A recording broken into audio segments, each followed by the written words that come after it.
Hi, this is Jason Cascarino. Thanks for listening to the Lessons in Adolescence podcast, a production of the Remaking Middle School Initiative, whose founding partners include Youth-Nex, the University of Virginia's Center to Promote Effective Youth Development, and the Association for Middle Level Education, or AMLE. You can learn about Remaking Middle School on the web at remakingmiddleschool.org. Now, here's this episode.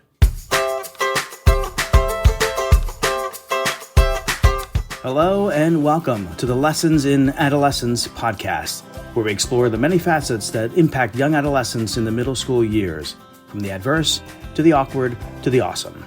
I'm your host, Jason Cascarino. Today I talk with Joel Daniel Harris, founder and executive dreamer of TomTod, a nearly 10-year-old youth development nonprofit based in Canton, Ohio. TomTod offers summer learning opportunities for middle school-age youth, as well as after-school and in-school programming.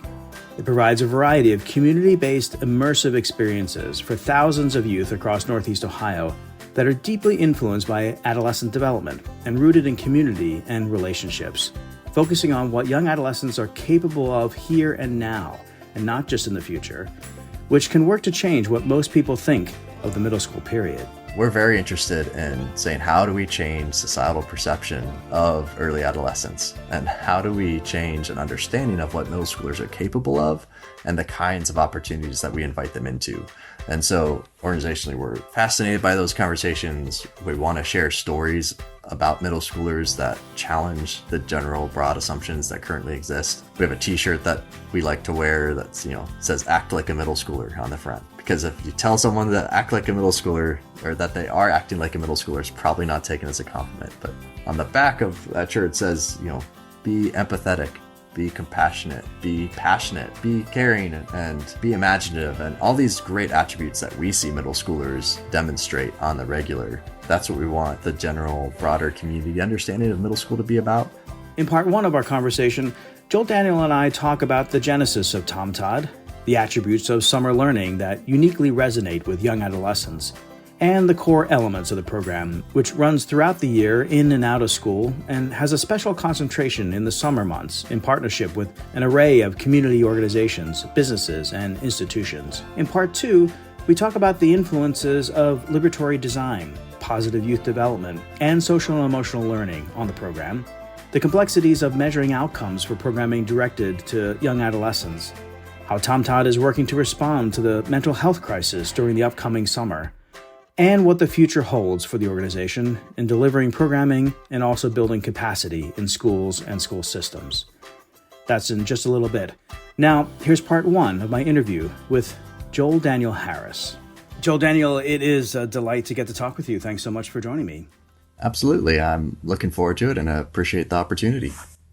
So as I recall, you and I once met briefly a few years ago at a conference put on by the Association for Middle Level Education, which is one of the founding partners of the Remaking Middle School Initiative, which produces this podcast. It was their big annual conference, as I recall. And honestly, I just remember you being one of the most earnest and enthusiastic participants that I had opportunity to engage with. You came up and we talked about TomTod and we were chatting about adolescent development. And I'm eager to talk about TomTod with you. But first, I'd love to just hear how you got interested in working with youth. It looked like from your background that it may have started with work in youth ministry. Yeah, so I got into working with early adolescents via youth ministry. You're absolutely right. So when I was in middle school, I started working on staff at a summer camp, and I stayed on staff at that camp for 10 years, all through middle school, high school, college, and ended up being the director of it for a few years as I wrapped up my college years. And in that time, just came to really deeply appreciate working with kids, even as I was still a developing adolescent myself, right? And then had the privilege coming out of college to work in youth ministry settings at two very large ministries where I got to work exclusively with middle school age kids, and was so struck in those years by their passion and their energy and their enthusiasm for life, struck by their deep care for people around them and for their inquisitive spirits and the curiosity that's just sort of naturally there, and particularly intrigued by their connection to imagination. Sort of the older we get, the more challenging I think it becomes to be imaginative. For sure, there's still adults that have wonderful imaginations and access those imaginations in meaningful and helpful ways. But I think the older we get, the easier it is to become disconnected from your imagination and more just sort of like stuck in what is and a little bit less open to what could be. I often say the difference between a middle schooler and an adult is a middle schooler says, why not? And an adult says, probably not. And so that's what I really came to appreciate as I got to hang out with middle schoolers in those ministry settings. And then as I felt like my time in some of those settings was wrapping up, looking for opportunities to come alongside middle schoolers in other settings. A big part actually of what influenced me in that was one of my students, her name was Leah. And one night before youth group, Leah came up to me and said, I have this great idea. So I said, yeah, absolutely. Let me have it. What's your great idea? And so she laid out this brilliant idea and I said, oh, that sounds wonderful. I think you can do that. Let me know how it goes. And this weird way, like strangely sort of like washed my hands of it, like just said, yeah, good luck. Let me know how, sort of the report back to me instead of offering my assistance or support. And this was her first time trying to do something on her own. So she came back a few months later, said, I'm really still struggling, Joel. I don't know what to do. And so I said, oh, well, here's some adults. I've created this great system. I have a fabulous structure. So why don't you, plug into my system that I've created and they'll help you do the thing. And, of course, it didn't work. Like a systematic, like not that systems and structures aren't important, but they don't solely solve challenges. And so finally, after several months, I sort of realized that I was the problem in this whole scenario. And so I came back to Lee and said, I'm sorry that it's taken me so long, but I'm here now. And so I was able to offer support in that moment and encouragement. And we saw this great idea get launched. It was education around homelessness. It was fundraising for a local organization that worked with people who faced homelessness. She raised over $5,000 in this one night event with her peers. She educated dozens and dozens of participants, over 50 participants that came and took part in the night, and all led by a middle schooler and her peers. And the adults that were involved were really just in that support, but she couldn't do it without our support. And we couldn't have envisioned it without her imagination and her resilience and her stick-to-itiveness. And so that was a launching point for TomTod. But it was also, like, for me, a realization of you can be really passionate about caring about middle schoolers and advocating for middle schoolers and still be blind to the very challenges that they face and still be part of the problem instead of part of the solution. And so TomTod really got started out of a failure rather than a success in some ways. The failure led to more success in the future. But yeah. Let's talk more about that. The TomTod, we're coming up on the summer months here. My kids finish school in early June. I don't know how it is where you are in Ohio. So it's an appropriate time to be talking about summer learning opportunities for middle school aged youth. And we've had opportunity to showcase different types of models on this podcast. Before we get into the specifics of the program, you were alluding to how TomTod first got started. So you are the founder. So the motivation sounded like it was this sort of experience that you had. So what was your motivation to say, okay, there's a problem here I want to solve, or there was an opportunity that I want to take advantage of, and therefore giving birth to this program? Yeah. So during my years in youth ministry, it became very apparent to me that there was a disconnect between young adults, young people, and adults. This is true in ministry settings. It's true in cultural, larger culture community settings. So a lot of what I was driven by, and Leah and her story were the catalyst for me in that, was seeing this disconnect, seeing incredible ability with middle schoolers, seeing incredible skills and talents that was ready to take action. I often say that the word potential to me is a little bit of a dirty word.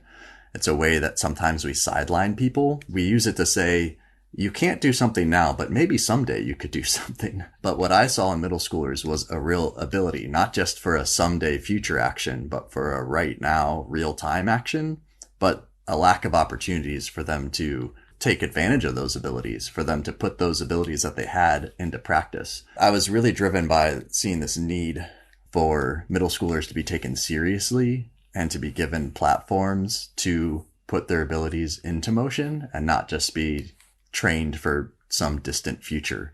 that was really the driving heart of why I said, I've got to do something. And even seeing then my sort of failure to recognize opportunities that were staring me right in the face just drove it that much deeper. And TomTod takes a very youth development approach, and just in the language that you use and how you talk about young people, that's very apparent.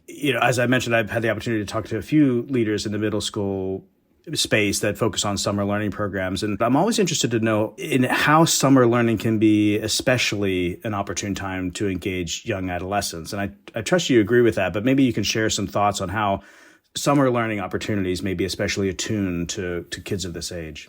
There's so much that goes into summer that you can do differently. So you have more control of your environments, and environment is such a key factor in how anyone takes in information and responds to that information and, engages in meaningful ways. The control of the environment is a really big deal, and connecting kids across different communities you can do in a way that when school's in session, you're a bit more stuck in a particular school district. That in the summer, we have a chance to sort of bridge those divisions in a unique way and bring kids together. To me, summer learning is the environment that we can create, and then a much more immersive learning experience, putting kids out into the community in ways that, again, sort of some of the structural challenges of the school day can present obstacles to that. But during the summer, we can go on site to so many different locations in 1 week of camp and meet with community leaders in different ways and in different settings, and to really create an immersive experiential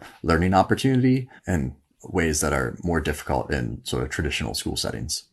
Yeah, I grew up in a very rural area of Pennsylvania, and now have become such an urbanite. I live in Chicago and so forth. So I kind of feel even myself, I live in kind of multiple worlds. So the idea that you're bringing young people together from multiple worlds at that age, which is very formative and consequential age, I think it could be pretty transformative. So tell us a little bit more about what you offer young people in the program. If I'm a middle schooler enrolled in TomTod for the summer, what am I experiencing? Give me some examples, just to give us a little bit more of a flavor of what the experience is like.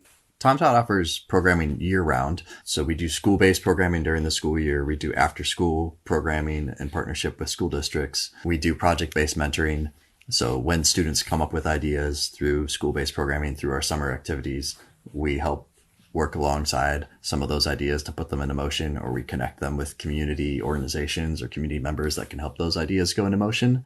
But a big part of what we do does happen during those summer months. So we do a variety of summer experiences. Our sort of bread and butter summer experience is something we call Camp What If. It's a week-long day camp that really engages kids in exploring their communities, identifying opportunities that exist in their communities, and then pitching out those ideas to the community in a closing celebration at the end of the week. And then some of those ideas get to sort of cycle back around into that project-based mentoring program I mentioned earlier. And so we get to continue that work with those kids throughout the school year and beyond. We also do summer school collaboratives. So we have school districts that are running various summer school programs, and they approach us to work with them on summer enrichment programming models and with other community partners. So this summer, for example, we're running, I believe, 13 different summer experiences, and those probably are with about 10 different community partners throughout Northeast Ohio, ranging from school districts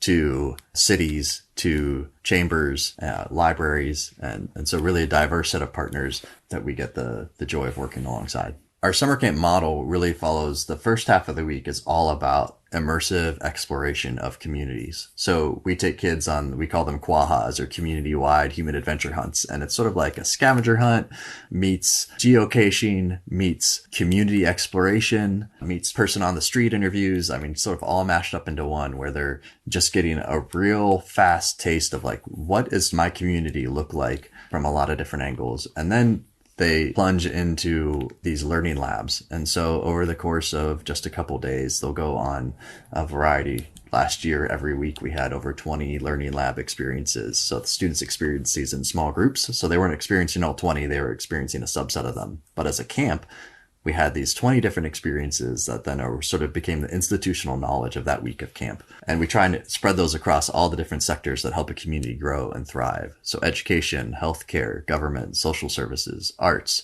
neighborhoods. I mean, just all the different things that you can think of that work together. And when all those various constituent parts are doing well, then a community is really, on the move. And when one or more of those areas are struggling, then the community is, having to grapple with that.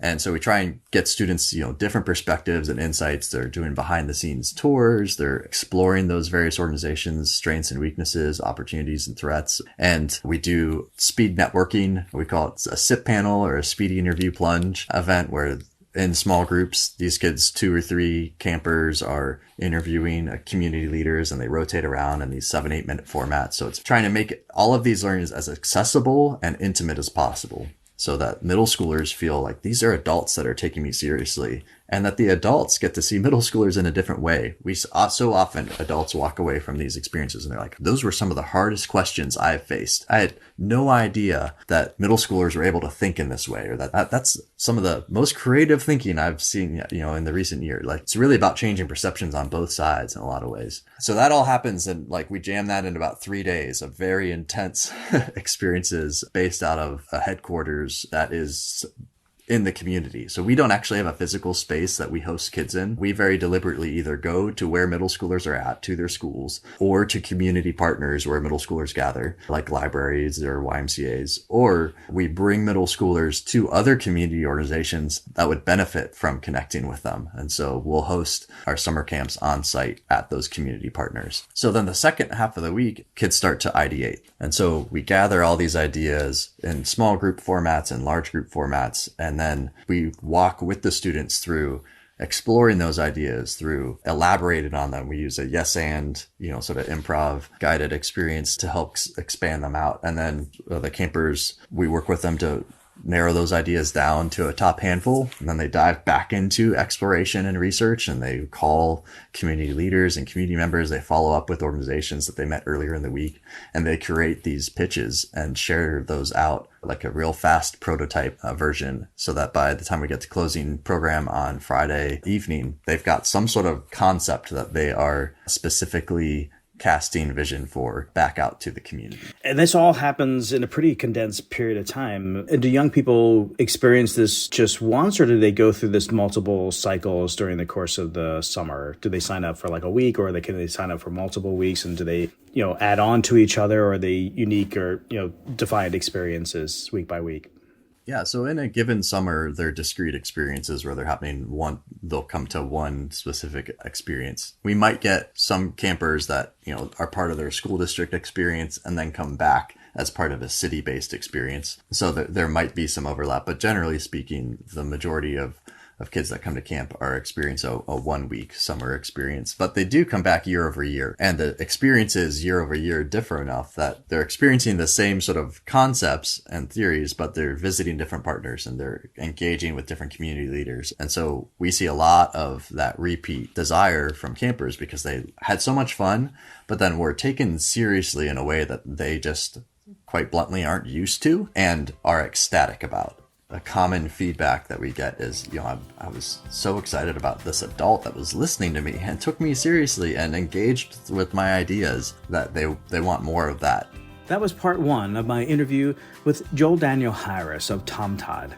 In part 2, we will talk about some of the influences on TomTod's programming, like liberatory design, positive youth development, and social and emotional learning, how best to measure outcomes for middle school serving programs, how TomTod is thinking about its programming within the current moment of pronounced mental health challenges among adolescents, and what the organization is planning for its future. That's in just a moment on the Lessons in Adolescence podcast, where we feature conversations with researchers, practitioners, program developers, and advocates for young adolescents in the middle school years. Recently, I talked with Julie Lammers and Raul Chadaha. Julie is Senior Vice President of Advocacy and Corporate Social Responsibility for American Student Assistance, or ASA, an organization that invests in and advocates for greater career exposure and exploration for youth as early as middle grades. Raul is Managing Director, Higher Education at Morning Consult, a firm specializing in survey research and business intelligence.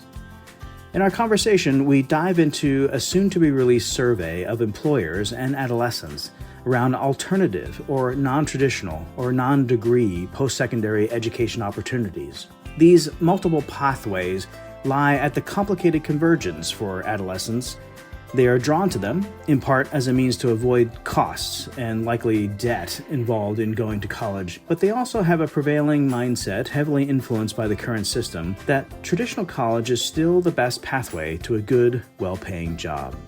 2 out of 3 respondents, Gen Z high school students, said that they are concerned about the college debt. So even so early in the decision-making journey, they're already seeing that there is a negative connotation to it, and yet they are channelized towards college education because they are not seeing the possibility of what else is a really good opportunity for them. So that's a black box problem which needs to be solved.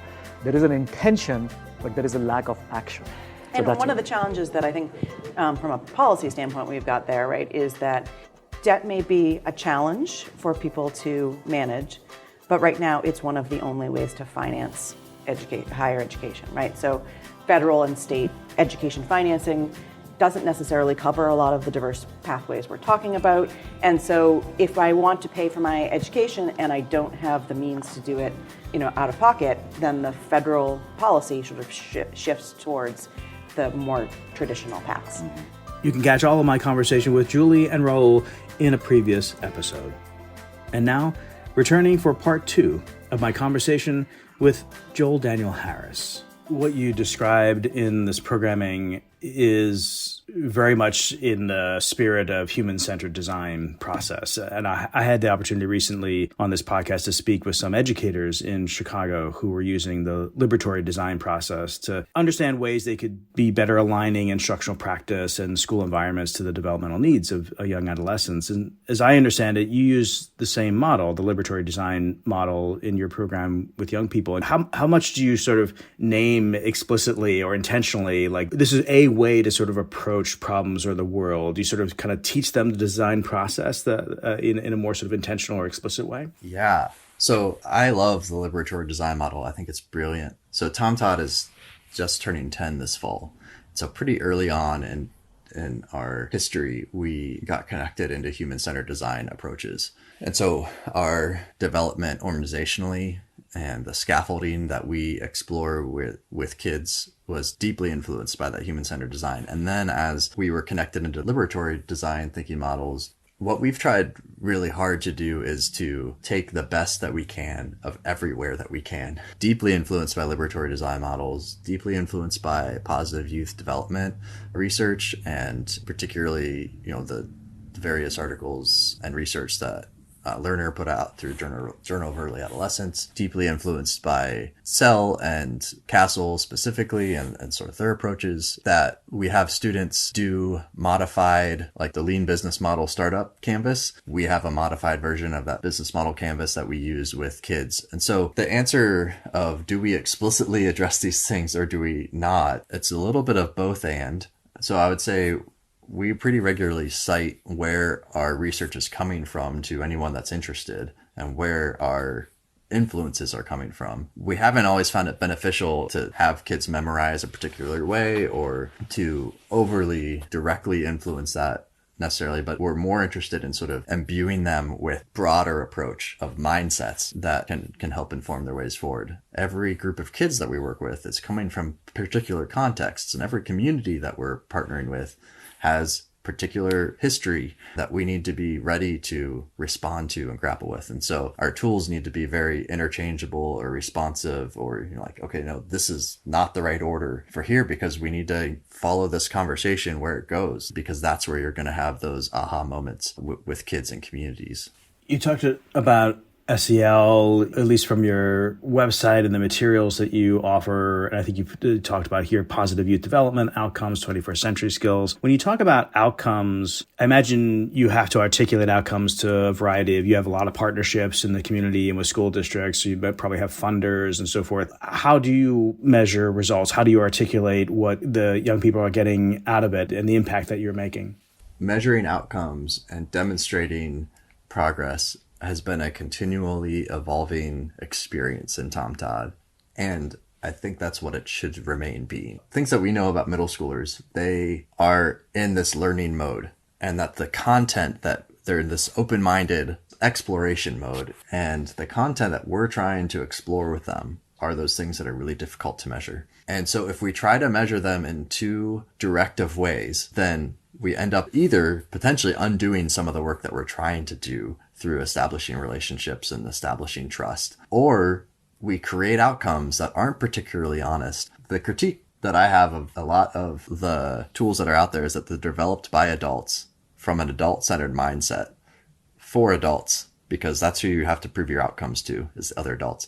And some of the developmental experiences then of middle schoolers are lost in that. How do we show efficacious results that are true to who middle schoolers are and the experience of life that they're having? We do some pre-post sort of assessments. We try to keep those assessments as unassessment feeling as we can. So we actually try to hide from kids that they're ever being assessed in our programming, that they're not aware of that, not because we're trying to manipulate them, but actually because we're trying to not manipulate them. We want them to just sort of document their current experience in an authentic way, that they're not trying to measure or prove anything. Then we use a tool that we've created in-house called walkie-talkie. And so you're walking around the room, you're doing Post-it notes, you're also putting things into Google Forms. And so a lot of our measurement then ends up being cohort wide, so with a classroom of students or with a camp of students, but we're able to show cohort growth from over the course of a program.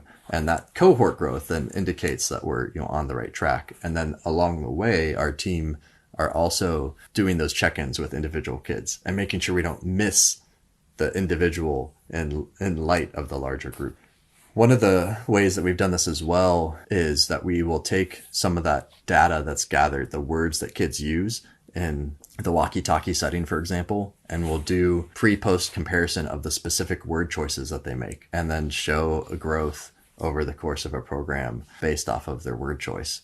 We're always sort of exploring how do we do that in a way that is reflective of where middle schoolers are at developmentally, and that doesn't insert our presuppositions about their experience and doesn't force them to try to, perform for our desired outcomes. Yeah, it is always a tension then, and I definitely struggle with it as well, because at the end of the day, you do want to prove that you're doing right by kids and that you're helping them in some sort of way. And so there's got to be some measurement around it. It's just that the measurement has to be really authentic. And also it's hard to do measures that really characterize the totality of what young people are getting out of it. So it's just very challenging. And all the things that you mentioned about it, the complexities of it, it's certainly taking it to heart. I want to go in another direction as we wind up here. The mental health and well-being of young people, particularly adolescents, is probably the most pressing topic in the landscape of education and youth right now. As you think about this upcoming summer, are you doing anything different in your planning to meet the needs of the moment? So I was thinking about how we're responding to the mental health challenges that we're sort of uniquely facing right now. I think that there's two things that I want to hold the tension of simultaneously. I think organizationally, we're trying to respond to this moment. And then there's another part of me that says that actually a little bit of what we want to create this summer is to not have it feel too responsive to the moment. Not out of a denial that exists, but out of a desire to help kids re-engage a normal experience, to not feel called out. What kind of environment do we want to create for kids? Whether it was a difficult time or a great time, what kind of environment would we want to create for kids? Now, none of that's to say like, hey, let's have this Pollyanna, like everything's wonderful. Let's ignore the real challenges that exist, but let's create a great experience that doesn't focus on the challenges of the moment while also not necessarily ignoring the challenges of the moment. That being said, a big part of our approach to programming is connecting as much as we can, diminishing distance between adults and kids. We have a very high staff to student ratio for our summer programs, like probably one adult for every 4 to 5 students. And so trying to make it less of like large groups interacting with one adult and more of these very personal connecting kinds of opportunities where they're going to get to ask their questions in real time in a look you in the eye kind of way, where they're going to get to hear feedback and support and encouragement. Those are the kinds of relationships we know meet this moment, meet these challenges. Do they feel heard? Do they feel that value? We're facing societally like very deep mental health challenges and a need for those social emotional supports. Our programmatic approach from the get-go is really designed to create those webs of support around kids, to connect them to as many different caring adults as possible for best outcomes possible. Yes, we want to respond in this moment to those very pressing issues. And I think it's by doing some finer tuning on what we've already done, but also not overreacting and really meeting middle schoolers where they're at in that moment and with a vision towards where we're all going together. What's next for TomTod? You had mentioned you're turning 10. What are some of the new frontiers for your organization as you think about the future? From our beginning, TomTod's had a sort of a, two wings to the plane kind of approach. So we're for every individual middle schooler that we meet in real time. We care about their individual ideas and the real challenges and opportunities that they face as an early adolescent and that their community faces and that they identify that their community faces. We want to connect with real kids in real time around real opportunities and challenges. That being said, there's then sort of the other wing, which is we're very interested in saying, how do we change societal perception of early adolescence? And how do we change an understanding of what middle schoolers are capable of and the kinds of opportunities that we invite them into? And so organizationally, we're fascinated by those conversations. We want to share stories about middle schoolers that challenge the general broad assumptions that currently exist. We have a t-shirt that we like to wear that's, says act like a middle schooler on the front. Because if you tell someone that act like a middle schooler or that they are acting like a middle schooler, it's probably not taken as a compliment. But on the back of that shirt it says, be empathetic, be compassionate, be passionate, be caring, and be imaginative. And all these great attributes that we see middle schoolers demonstrate on the regular. That's what we want the general, broader community understanding of middle school to be about. And so in terms of what's on the horizon or what's in the future for TomTod, I think it's continuing to double down in sort of each one of those arenas. So continuing to work with specific kids in our communities that we love to come alongside and guide them through camp experiences. And then also engaging in broader conversations. We're starting to do more work around professional development. And we have different school districts that now are bringing us in to work alongside of their educators and their team to explore how do we develop these kinds of mindsets in kids that enable them to connect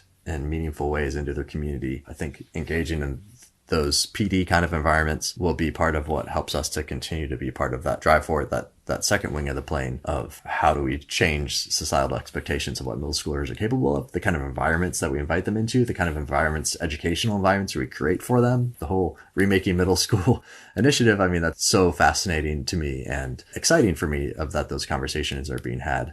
Finally, Joel Daniel, if there was one bit of advice based on your experience providing summer learning opportunities for middle school age youth that you would offer to educators, both in school and in after school and in summer programs, of things they either ought to know or ought to be doing, what would it be? If I had one piece of advice, well, one thing that I think about a lot, part of our mantra and part of our vision from the get-go has been that we empower middle school students. And that empowering word is really important to us, and empowerment is vital. It's one of those words that start to get used so much that has it lost a little bit of its meaning in some sense of like, does everything that we call empowering of youth actually empower them? Or does it make us as adults just feel a little better about the way that we're treating them? When we say empower, the way that we end up unpacking that, there's two words that stick out to me. One is listening to youth, listening to early adolescents. What is it that they're saying in formal contexts? What is it that they're saying in informal contexts? What environments are we placing ourselves into that allow us to actually hear them and not just hear them trying to make us happy, but actually listening to middle schoolers? And then the second word that has really come to drive a lot about what we think about is celebrating middle schoolers. How do we celebrate the ideas that they have? How do we celebrate this stage of life that they're in, not as something to survive, but as an incredible opportunity? How do we celebrate the experiences that they're having and that they're engaging with? How do we celebrate their approach and the beauty of the way that a middle schooler is? So listening and celebrating that, I think when we listen, and then responsively celebrate to the things that we hear well, then empowerment can spring out of that in a way that ends up being much more authentic and less about the adult that is doing the empowering and more about the middle schooler that's being empowered. Joel Daniel, this has been fun. You are as earnest and energetic as I remember from that first time that we met. I really appreciate all that you're doing for young adolescents in Northeast Ohio, and just congratulations and best of luck this summer and into the future. Thanks so much. I greatly appreciate this opportunity and have so much respect for the work that you're up to and that your partners are up to, and so glad to be a little part of it. That was Joel Daniel Harris, founder and executive dreamer of TomTod. You can follow TomTod online at tomtodideas.org or on Facebook and Instagram at TomTodIdeas. Thanks for joining the Lessons in Adolescence podcast, a production of Remaking Middle School, an initiative that seeks to transform the learning and development experience for young adolescents in the middle school years. Remaking Middle School brings together good educational practice in school and out of school with the latest developmental science. You can learn about Remaking Middle School or find more resources about the topics of this podcast on the web at remakingmiddleschool.org, or learn more about the founding partner organizations, the University of Virginia's Youth-Nex Center, on the web at education.virginia.edu/youth-nex, N-E-X, or on Twitter at youth_nex, and the Association for Middle-Level Education, on the web at amle.org or on Twitter at AMLE. The Lessons in Adolescence podcast is produced by Abby Gillespie and me, Jason Cascarino. Editing by Kim Slack. You can listen to or download each episode at the Remaking Middle School website, on Apple Podcasts, Google, Spotify, or wherever you find your podcasts. Thanks for listening.